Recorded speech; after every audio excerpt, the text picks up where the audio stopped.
What is going on, guys? Bengal again here. And another group of teams eliminated from playoff contention. Another milestone of the college football season as the college football playoff has officially come and gone. Alabama are national champions. Congratulations to them.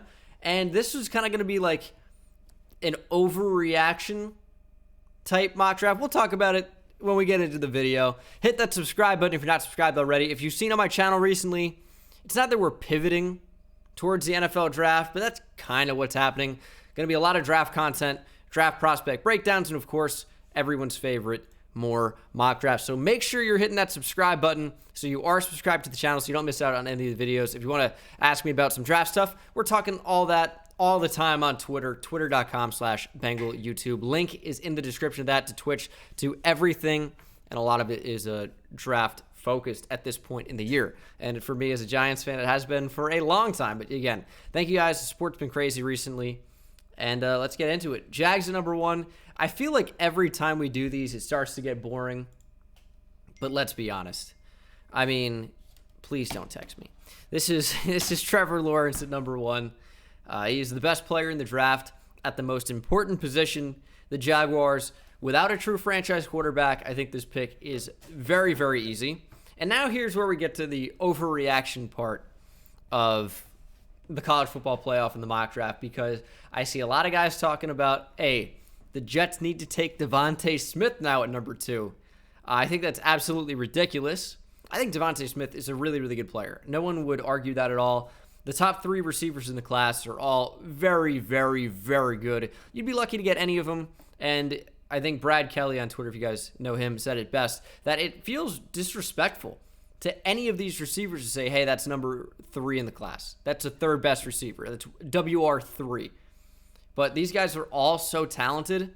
They'd probably be the best receiver in the draft in a number of different classes that we've seen in the past. But at the end of the day, not only is this a pretty good receiver class down the board, the Jets have way more issues in addressing receiver with this pick. And I also don't think it's Penei Sewell. The Sam Darnold believers continue to just completely baffle me. What do you possibly see in Sam Darnold other than that he was taken high in the draft a few years ago? I can't think of anything else that it would be. He's just not a good player. And is he the worst quarterback in the NFL? No. Is he the worst starting quarterback in the NFL? No. But he's bottom 5 in the NFL for starting quarterbacks. He just isn't good. And that doesn't mean he can't be good elsewhere. He needs a change of scenery, at least, and just to reset. I think a year of not having to start would be very, very good for him, and that just wouldn't be the case in New York with the Jets. I think they have to go quarterback here. Zach Wilson and Justin Fields is such a close matchup. Wilson, I think, offers you a little bit more out of the structure of a play when the play breaks down, and that's, you see a lot of great quarterbacks in today's game. You have to be able to do that. But I think Fields still is the safest prospect at that point. So I am going to stick with Justin Fields at QB2. He might not end up being my QB2 in the draft once I get to Zach Wilson. If you want to see a prospect breakdown video on him, let me know down in the comments section below. I'm sure the answer is going to be overwhelmingly yes, so I might get to him. But Wilson's a great player. I think Justin Fields is a little bit safer, and this is not what I would do. If you guys want to see what I would do mock draft, let me know down in the comment section below as well, and make sure you're subscribed so you don't miss that when that video inevitably comes. But I think Justin Fields is a little bit more safe. At number 3, here's where things start to get interesting, because wide receiver is a very big need for the Miami Dolphins, who don't really have a true elite separator or a true number 1. I think Devontae Parker is a good player. I don't think he's a true number 1 receiver, the way maybe the Dolphins thought he would be when they drafted him in the first round, several years ago at this point, 4 or 5 years ago. I don't know, man. I have a tough time giving them a receiver at 3 when Penei Sewell's on the board and they do need tackle, despite how you feel about Robert Hunt or Austin Jackson, who were both high picks by the Dolphins last year. We're going to do overreaction edition, and I will give the Dolphins Devontae Smith at 3. Now, of course, I think Devontae Smith is a great player. I really, really do. I'm just not sure you see a receiver go top 5 if Penei Sewell's on the board. If the Dolphins are even picking here, there's speculation they might go after Deshaun Watson. But Devontae Smith has had the best season in college football history for a receiver. I think that's not even debatable. I mean, he was just unbelievable. Won the Heisman and was the first time a receiver did that since 1991, Desmond Howard with the Wolverines. Here's the thing, though. I think that Devontae Smith does not have all this hype and all these numerous accolades and accumulated stats if Jalen Waddle does not go down with injury. And it's not a surprise. If you've been on the channel for a while, on my Twitter for a while, I've been a gigantic Jalen Waddle fan. But Jalen Waddle was outperforming Devontae Smith, at least on the stat sheet and in the box score, for the first 4 out of the 5 games Waddle played before going down with injury versus Tennessee. So does Devontae Smith win the Heisman if Jalen Waddle stays healthy? Overwhelmingly no. Overwhelmingly no. Probably Mac Jones at that point. I think Najee Harris still should be in the conversation. He certainly would have been. But Devontae Smith was offered an opportunity to get shot up into the limelight because of an injury, and I don't want to overrate him. Despite him being a really, really good individual player, is an awesome receiver, maybe the best in the draft, even though I wouldn't order it necessarily that way. I think he's probably wide receiver 2. And we'll move on to the Falcons after a long-winded explanation about a receiver at number 3 to the Dolphins. The receiver doesn't bother me at that spot, right? It's just that Sewell is on the board. I think receivers are a little bit more easy to come by than potential franchise tackles. So Falcons at 4. It's been another one. Do you go best defensive player available, or do you go quarterback? And I've been on the quarterback train for this one, and it's because one great defensive player, potentially great at the top of the first round, doesn't really make your team all that much better. It's to take a step up. The defense is still not good. And Matt Ryan is locked in as a starter for next year, barring injury. However, I think that beyond next year, that's what you have to look forward to. If you're drafting, there's more than just the next season. I think getting a potential great franchise quarterback, especially one who has the arm talent and has the ability to make these crazy plays, even if he's not, the safest quarterback in the draft, you have a super, super high potential player here.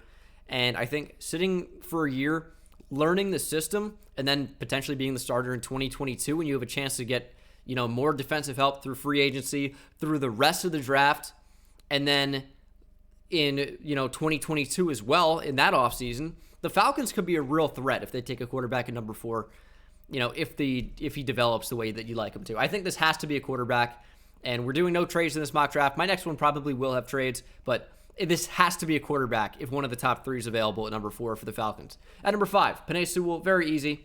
Got to protect Joe Burrow. I mean, no bones about it. He has broken bones because his offensive line was so poor, taking shot after shot after shot, and eventually took one that would put him out for the season with a terrible torn ACL. As the Eagles are at number 6, fired Doug Peterson. And I think there's an outside shot that this is a quarterback. I think that's going to be unpopular opinion. But with the new head coach coming in, I don't think Jalen Hurts showed you anything that he's your franchise guy. I think he, had some fun plays, performed better than Carson Wentz, although that's not saying much. Jalen Hurts was not this amazing player. So if you think that Trey Lance can be your guy, I think you take Trey Lance. Now, would the Eagles go 2 North Dakota State quarterbacks after Carson Wentz? I'm not sure about that, or including Carson Wentz. I think quarterback is in play. I'm not going to give him a QB, though. We're going to go with the best receiver on the board, potentially, in the eyes of the Eagles, and that is Jamar Chase. Again, not my receiver 1. That is Jalen Waddle. I have a whole video on the channel about that. I'm assuming that statistically probably 70% of you guys watching this video right now have not seen that video, so go check it out. It's on the channel. I think there's a playlist for prospect breakdown, so check that out if you want to see why I think Jalen Waddle is the best receiver in the class based on everything that he does. He's not just a slot receiver.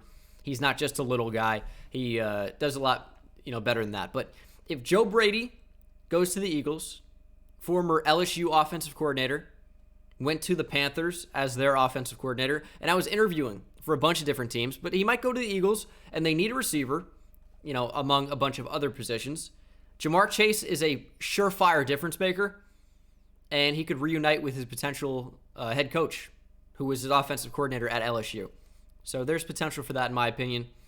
Even if they don't sign Joe Brady to be their head coach, I think Jamar Chase still makes a lot of sense for that team. Detroit Lions at number 7. Another easy one for me because even though defense matters a lot and their defense is quite poor, Kenny Golladay, Marvin Jones, both going to be free agents. Do you bring both of them back? I think it's unlikely. Matt Stafford might not even be there, right? But I'm going to give him a receiver. It's going to be Jalen Waddle at number 7, as we see 3 receivers go inside the top 7. And I think there are a number of differing opinions on this, as last year we saw, basically no receivers go in the top of the first round, right? And the first receiver off the board was probably not the best one in the draft, right? And even you go back to Hollywood Brown, he was taken, 23rd overall? Maybe even a little bit farther down the board. DK Metcalf went end of the second round. A.J. Brown was a second-round pick. And, of course, I think Hollywood Brown was the only first-round receiver. And J.J. Arcega-Whiteside, who's terrible, went second round.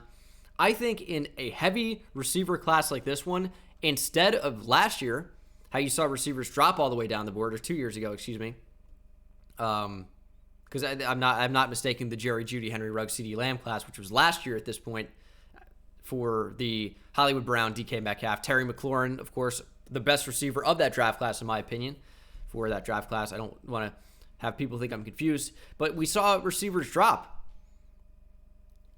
Now there's so many great receivers in this one. I think you might see a lot of receivers potentially overdrafted. So I'm giving the Lions Jalen Waddle at 7. They don't have receivers on their team if they don't bring back Golladay and Marvin Jones, which is a big possibility. Panthers at 8. You have to go quarterback here if Trey Lance is on the board. He's got high potential. I think we have prospect fatigue with him, as he was considered one of the best quarterbacks in this draft. But he opted out. I think there was not even FCS football besides one showcase game for Trey Lance. The big knock on him is there's not a ton of tape out there because there's not a ton of reps for Trey Lance. He's had 300 pass attempts in his collegiate career playing at the FCS level, and I understand that. But when you're drafting a player, you're not drafting them based off of their stats accumulated. You are drafting them based off of traits and potential. And Trey Lance has great traits in a rocket arm, great athleticism. He's just got to work on his timing, and I think that can be coached up. So the Panthers, whose QB of the future is not Teddy Bridgewater, if Trey Lance is on the board, you take a shot and you take Trey Lance. You have to, in my opinion. At number 9, I gave an edge rusher to the Broncos fairly recently, and that was met with a lot of criticism in the comments section because apparently Malik Reed's this great player. And I think he's a really good player, right? Had a breakout year. And you like Bradley Chubb. Von Miller might not even be on the team next year. He's had not only some weird off-the-field stuff, but that's irrelevant. The injury is what holds him back, and his cap hit. Huge.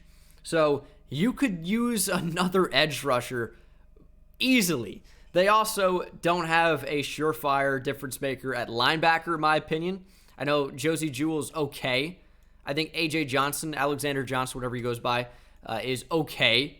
He changed it up from Tennessee to Denver, so that's why I'm trying to make that distinction. The Tennessee Volunteers, not Titans. Just for the clarification. I got to clarify. These kids will come at my neck, all right? These comment section warriors. But I don't worry about it too much. It's fun to make fun of.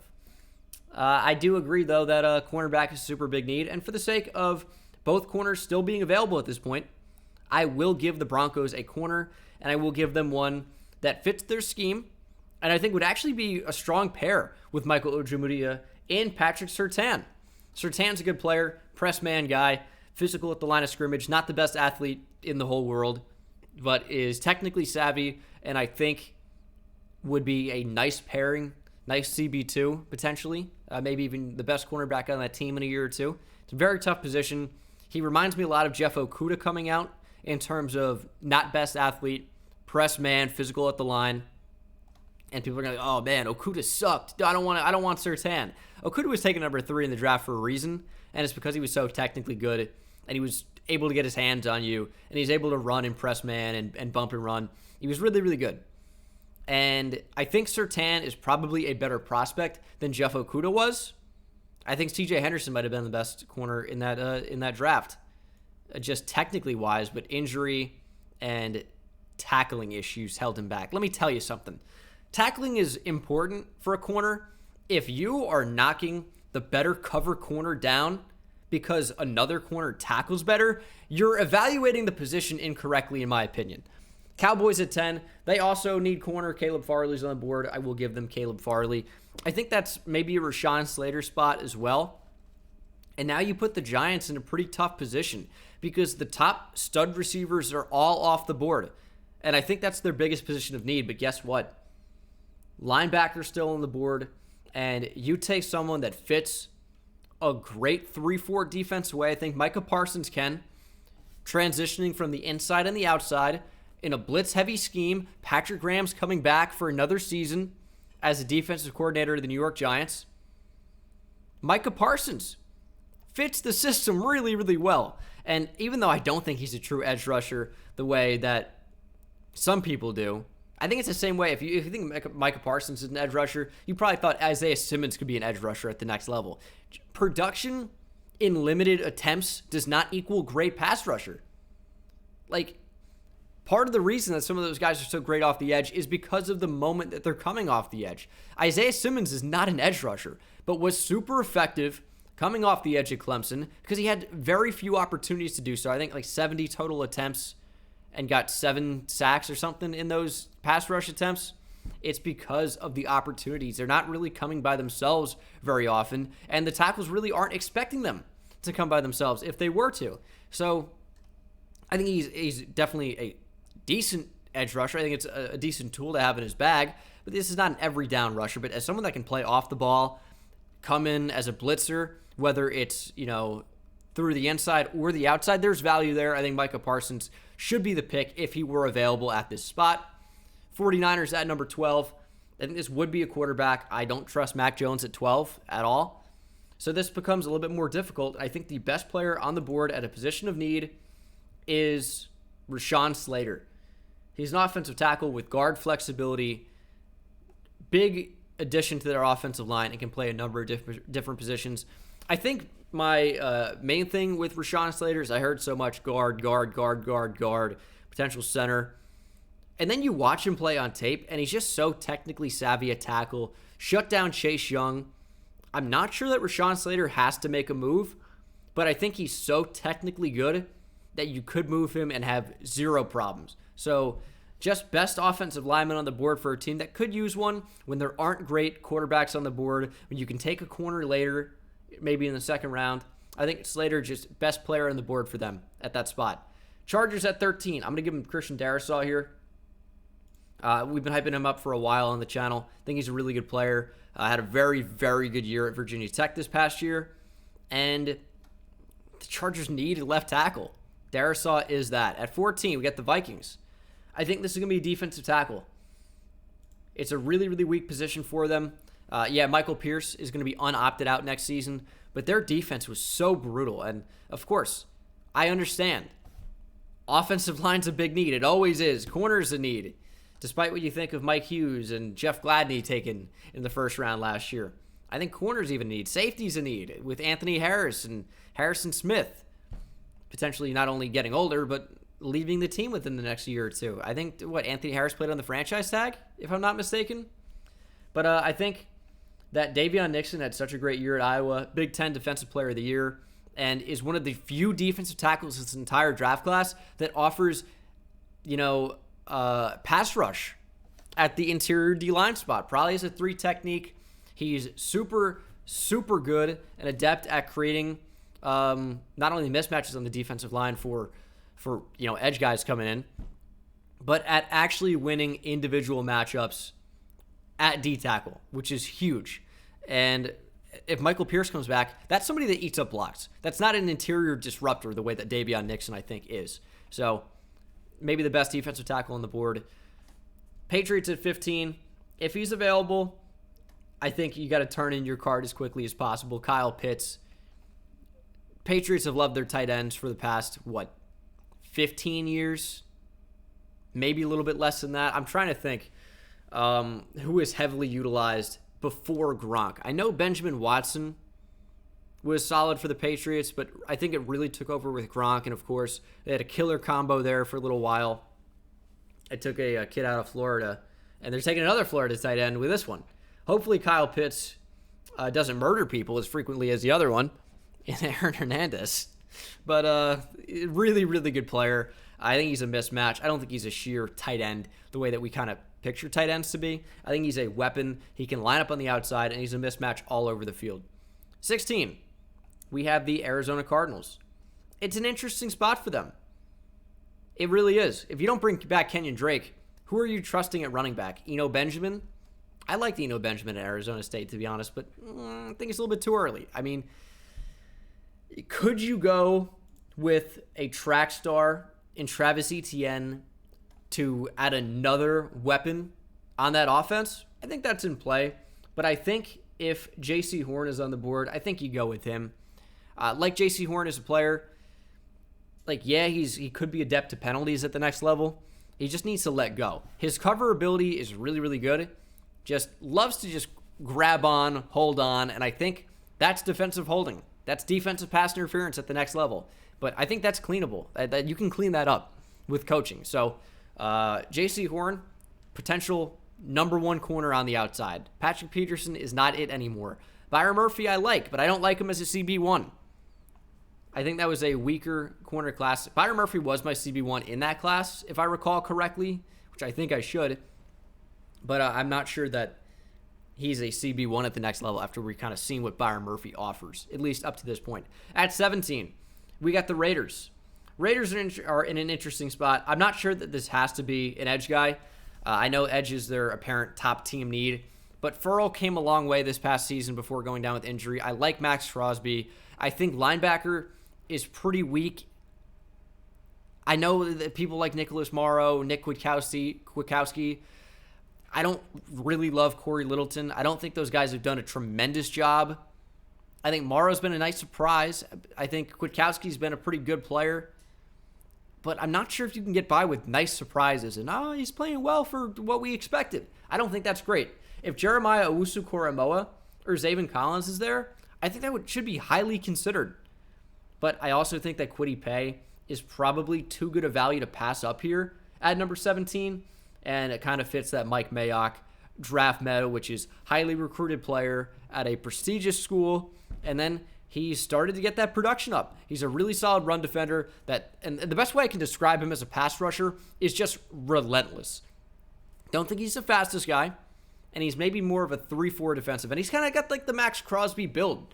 Now that I come to think of it, he's a big guy, but he offers a surprising amount of explosiveness, and he's just relentless. Constant counter moves, constant hand fighting to win, either coming to the inside or on the outside on the edge. I like Kwity Paye, and I think he's just too good of a player, too high of a ceiling for the Raiders to pass on at 17. 18, you get the Dolphins pick number 2. They passed earlier on Penei Sewell and a quarterback to go Devontae Smith at 3. I think quarterback's ridiculous, by the way. I talked about that in my last mock draft. I don't think they go quarterback here, but we are going to go with another member of the offense. I say member of the offense. I was phrased poorly, weirdly. We're going to go running back here. It's my running back 1, Najee Harris. Been saying it for a while now, and of course, when he has such great performances in the college football playoff, national championship. I don't know why that's went brain dead for a second. I love Najee, man. This guy is like Steven Jackson reincarnated. He's a big running back, physical presence that can actually catch the football out of the backfield, that has good lateral movement, that is agile. I mean, Najee's a tank. Really, really fun player to watch. And I think he boosted his stock a lot by coming back to Alabama for his senior season. Etienne, on the other hand, maybe not so much. But Najee, I think, is a monster. Goes back to Tua, nice little safety net for Tua coming out of the backfield, and we are recreating the stud Alabama offense of a couple years ago with Najee Harris, with Devontae Smith, even though he was maybe third or fourth fiddle a season ago, with Jerry Jeudy there, with Henry Ruggs there, of course with Jalen Waddle. But Najee's a beast, and hey, it's not just about creating the Alabama connections. Those are maybe the 2 best players on the board for them at those spots, at positions in need. Why not? They're great players. They have that built-in chemistry already. Pair them together. Washington football team at 19. I don't think anyone's fooled into thinking that Taylor Heineke is their solution at quarterback. Certainly not me. But quarterback is a big position of need. And if they think that Mac Jones is their guy, would they take him at 19? I think it's too early. I don't think Mac Jones does anything special for you. I think he's a decent player. And of course, he's had so many great pieces around him to make him play to a high level. He does show you things at a time or two. I don't think he flashes enough. I think Mac Jones is very decent. I don't think he's a bad player. I don't think he's going to be a bad NFL quarterback. But it's really hard to know because he's played with so many great players at receiver. And so many great players at running back. I mean, Alabama's a powerhouse. Best offensive line, best receivers, best backs every year. This is why they win national championships so many years. I mean, Saban's won, 7 of them? Ridiculous. But I don't trust Mac Jones at that spot. I really don't. And I think you have to boost offense. I think Rashad Bateman is your best bet there. I think he's a perfect receiver, too, pairing along with Terry McLaurin, who is fantastic. And I know quarterbacks in a really, really bad spot there, but I think Bateman's a really, really good player and would be a nice compliment to Terry McLaurin as they try to boost that offense to do something. Because the defense, clearly, I don't think is the issue. Bears at 20, potentially losing Allen Robinson. I think that's almost a given. And wait, we love Darnell Mooney over here. Money with 2 O's. Somebody said that in my comment section. I'm like, that's amazing. I love it. Darnell Mooney's a stud. Darnell Mooney's a stud. Yeah, dude. But is he really the only receiver you want there? Don't tell me Anthony Miller. Please do not. Don't tell me Cole Kmet. They need receiver. No quarterback, in my opinion, is worth taking at this spot. Still, Mac Jones maybe at the very back end of the first to a team like the Saints, to a team like the Buccaneers. Brady's old. Let's just be honest with that. He's going to play next season, but he's old. Maybe the Steelers take him at 24. But I don't like Mac Jones at this spot. I don't know. I don't know what to do with Mac Jones. He had an amazing season. Do I think he's going to go top 20? I think tackle's a bigger need. I think receiver's a bigger need. Terrace Marshall's there. Big-bodied receiver. I think he actually pairs really, really well with who they have. In Mooney, who's a deep threat speed guy, and Anthony Miller, who's a slot guy. Terrace Marshall is not only a big slot guy, and he's done that effectively, but he's a 6'3" outside red zone threat who is really, really good after the catch. I think he works well in that offense, so I will go back-to-back receivers. Colts at 21. Anthony Costanzo just retired. It's a very easy selection for me. Sam Cosmi, left tackle. Boom, we're moving on. I'm sorry if you're a Colts fan, you wanted me to go super in-depth about their options. I think this is a no-brainer. Costanzo retired. You need a left tackle. You probably needed one anyway, even if you didn't see an Anthony Costanzo retirement, because he was, an older player with a contract due to expire. But, yeah, Sam Cosmi, easy pick there for me. Titans at 22. We've barely seen any edge players go, and their defense just wasn't that great. Now, of the available edge players, if you saw my video, I'm not particularly high on Gregory Rousseau anymore. Of course, it's fun to see him play if you're just watching the games, and you go back and study the tape and you say, not that good of a player, unfortunately. Has a high ceiling. I talked all about him. I'm not saying he'll never be anything because I think that's ridiculous, but he's a little bit more of a project than what you need. I also don't think he's a great fit for this attacking 3-4 that we see from the Tennessee Titans. I think Osai fits really well because he can play off the ball. He's really bendy, really quick off the edge. I think Azeez Ojulari fits. I think those are your 2 options. I'm a big Joseph Osai guy as a Texas Longhorn fan. And I think it works really, really well. Ojulari is a great scheme fit as well, but I'm going to say Joseph Osai there. Jets, number 23, second pick of the first round for them, went with quarterback Justin Fields earlier. Their defense is really bad as well. Do we double dip and say, hey, protect Justin Fields or give him a weapon? You know what I'm super tempted to do here? Is give him a weapon. And I'm going to give him Chris Olave. That Ohio State connection. How comfortable might Justin Fields be coming into a new situation with a familiar face? It's a position of need for the Jets very easily. I think Olave is a really, really good option here. Might be a really nice pairing with Denzel Mims, Jamison Crowder in the slot, Olave on the outside as a deep threat.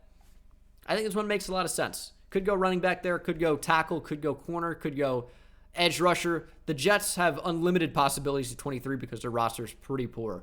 At 24, though, I might go running back here. It's tough to say. ETN is on the board at 24. But if Alejandro Villanueva leaves, who's going to play left tackle for you next year? You have limited options. This could be a Mac Jones spot. Oh, this one's a little bit tough for me. This one's a little bit tough. I don't think running back is the play at 24. I just don't for the Steelers. I think you almost have to go. I'm going to say Big Ben stays another year. We take Mac Jones at 24 to potentially be their franchise guy. And part of my reasoning with that is that their offense of late has been so based around the quick pass and getting the ball out quickly. I think it's going to be a lot easier for a younger player to make those decisions because they should be easier. They're mapped out for you. But I don't know. It's a tough call for me there.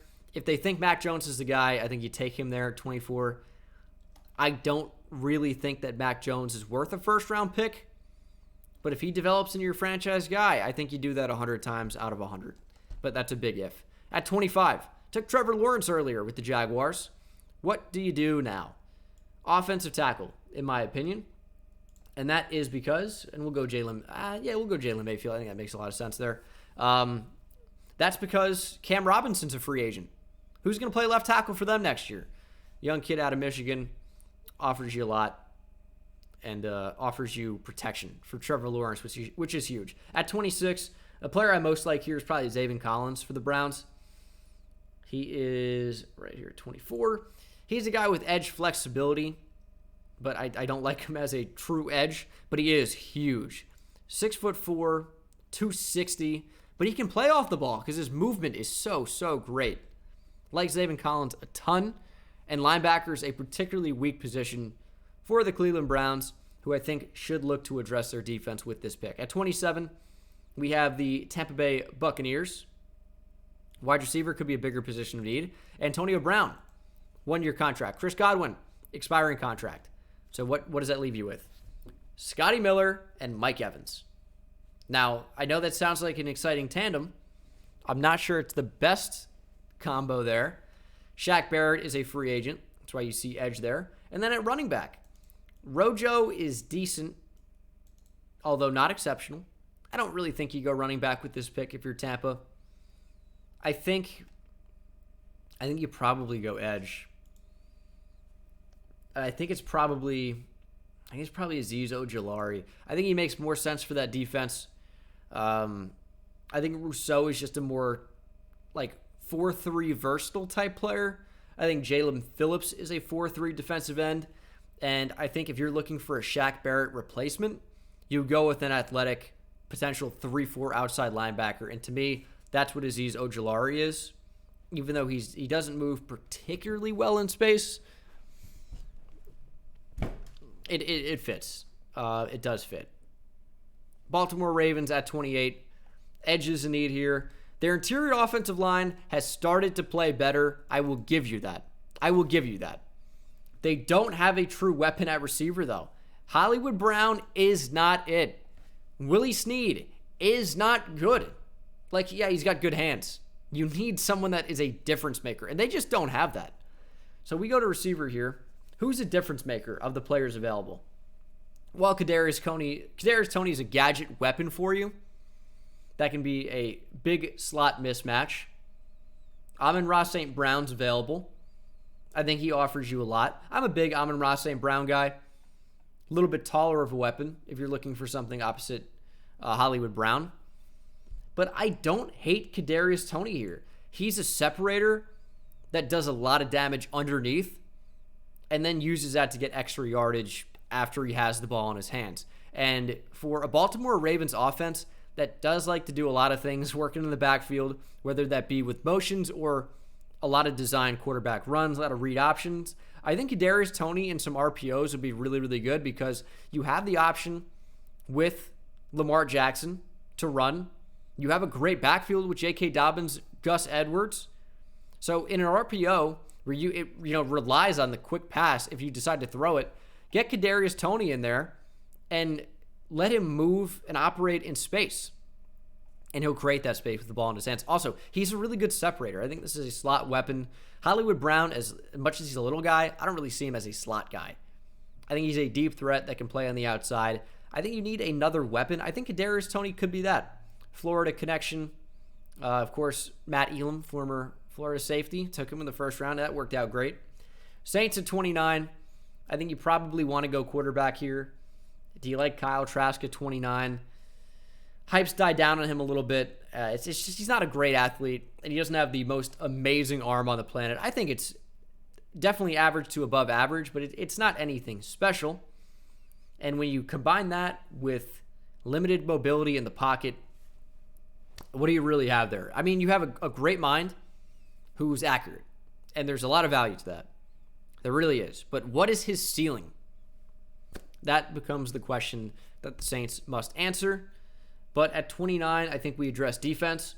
With Trey Hendrickson leaving, I think you could go defense here. I'm going to. I'm going to go Jalen Phillips. I think that's a replacement for Trey Hendrickson if he leaves in free agency. But also, hey, you look at defensive end. Cam Jordan is super old at this point. Even though he doesn't show it, he's still a great player, but he's not going to be playing at that super high level forever. Marcus Davenport, I think, is a free agent in what? A year or two? I think it's 2 years. So edge is a position of need, especially when it's not like Davenport's anything crazy. Jalen Phillips is a really, really good player. Fits the scheme, and I think would be a perfect bookend to the other side of Cam Jordan. Maybe not bookend, right? But like other end of the defensive line. I guess bookend works, but usually you think of that with tackles. At 30, linebackers need because Matt Milano's a free agent. Oh, man, I actually left Jeremiah Owusu-Koramoah at 30. Well, there you go. That's done and done. I was probably going to give him to Eric Stokes, but Jeremiah Owusu-Koramoah was available. That just hit me like a train. Would anyone else have taken him? A lot of these teams could have for sure, but I don't know. Certainly a really good player and would fill that outside linebacker spot perfectly for Matt Milano. Covers in space well. Pretty good will. 31, we get the Packers. I want this to be a receiver. It just probably won't be, so I'm not going to do it. I think cornerback's a big need as well. I like Eric Stokes a lot. I'm not going to hesitate. Give him Eric Stokes. Jair Alexander's a stud. No bones about it. Stud. What else did you have? Kevin King? No. I don't want to hear it. Chandon Sullivan? Absolutely not. Eric Stokes is the guy at 31 for me. And then rounding out the first round, we had the Kansas City Chiefs. And this one is a little bit difficult because their defense is not amazing and their offensive line is not amazing. I think Elijah Vera Tucker makes a lot of sense here. I think Willie Gay is honestly probably the best linebacker on that team, and that's bad for someone that was a rookie this past year. Receiver's a big need because Sammy Watkins is a big question mark. Demarcus Robinson, whether he leaves in free agency or not. And then you're left with Hardman and Hill, who are two really good players. Real big deep threats. Don't really have a bigger receiver. I think even though he's not bigger, he's 6'1". Like Amon-Ra St. Brown can be an outside guy. And he offers a little bit more size on that team. I mean, Nico Collins, you want to overdraft him since he's 6'4". I think he's a good player. I think he opted out, though, right? So don't really have a ton to evaluate there. But what do you do here if you're the Chiefs? I think you have to prioritize protecting Patrick Mahomes, and we're going offensive line, Elijah Vera Tucker. If you think that protecting Patrick Mahomes should not be a priority of the Kansas City Chiefs, you don't care about Patrick Mahomes. So that's what that comes down to for me. That is the mock draft. Hope you enjoyed. Of course, let me know what you think down in the comment section below. Subscribe if you're not subscribed already. Like the video. Follow me on Twitter, and let's talk on there about the NFL draft. I'm always down for it. And I will see you guys in the next one. Take it easy.